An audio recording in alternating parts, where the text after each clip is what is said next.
So unfortunately, we're on our way to the uncertain world of the foster home system. Stephanie, who was 12, Maxine 10, Ronald 8, and me 5. Now, who can take 4 kids in their house right now and just be good? So we were all in 4 different foster homes, and I'm having separation anxiety already. So I'm wondering, where's my family? I'm alone, I'm stressed out, I'm a 5-year-old. All of a sudden, you being snatched away from your family, that's stressful. We stayed with this family for a few months, and then somehow they found another family to take just the boys. Okay, another family took the girls. So I had Ronald and myself in the foster home, and Maxine and Stephanie was in the foster home. Okay, that's a little close. At least I had someone familiar. A few months passed, we got switched again. But we were lucky enough to find one family to take all 4 of us at the same time. All right, what a blessing. It was Miss Houchins. We called her Miss H. But my sister, 12-year-old Stephanie, she was conscious and mature for her age. She started saying, hey, well, let's stop arguing so much. Let's stop making any trouble, because this woman would call the social worker. It was a stressful thing, and we'd be separated again. So she was conscious of our behavior. We wanted to stay together. So be cool.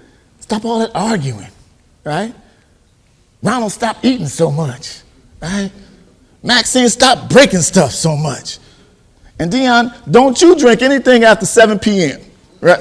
I'm like, why not? You know why not. You know, there's always one family member, one kid that have a little bladder problem. Can't make it at the night. I was that kid. And my family, they never let me get through it. I went from Deon to Peon every time. And my sister would intentionally spell my name with in cursive, and they put the little extra accent on the D so the D would look like a P. I know they used to do it on purpose. I knew that. It was beautiful people. First, they used to drag me away from my family. Now I can't wait to get the hell away from y'all, right? So my sister at 12 was regulating our behavior because we didn't want ourselves to have to be moved again. So we're in this foster home with this wonderful woman and her husband, Miss H. Me and Ronald had a room. Maxine and Stephanie had a room. We had dinner at a certain time. We had to clean up. It was structured. But Miss Houston was also kind of strange. She had dogs in the house, and every now and then the dog would come in and dump in the middle of the floor. The dog would dump in the middle of the kitchen floor. Yeah. And Miss Sweetheart of a woman, Miss Houston, would come in and pick up the fresh, moist dog mess with her bare hands. We're like, yeah! Now immediately she would wash it out and wash her hands immediately, but to a kid, those hands are never clean. So for the year and a half we stayed with this woman, we would never let this woman touch us. We were disgusted by her very touch. She was no longer Miss A. She was now boo-boo hands. And we did everything we can to avoid it. We said, Deon, come over here. I'm like, okay, come over here. Get over here. I did everything I could to avoid this woman touch. She thought something was wrong with us. She had us seeing counselors and therapists. Like she thought we were affection deprived. We're like, okay, ain't nothing wrong with us. Something wrong with you. You don't want to need counseling. You don't want to pick up dogs with their bare hands. They need therapy. That was our mentality. We used to have meetings at night to discuss who she touched that day. One of the happiest days of my life at that time was my oldest sister, Connie, was coming to get us. Miss Houchins, or Miss Boo Boo Hands, as we called her. She said, y'all mom was getting released from county jail, and your older sister's coming to get you. Woo, that was music to my ears. I wanted to get out of there that meeting. So my sister was waiting for her. We had all our stuff packed up against the wall.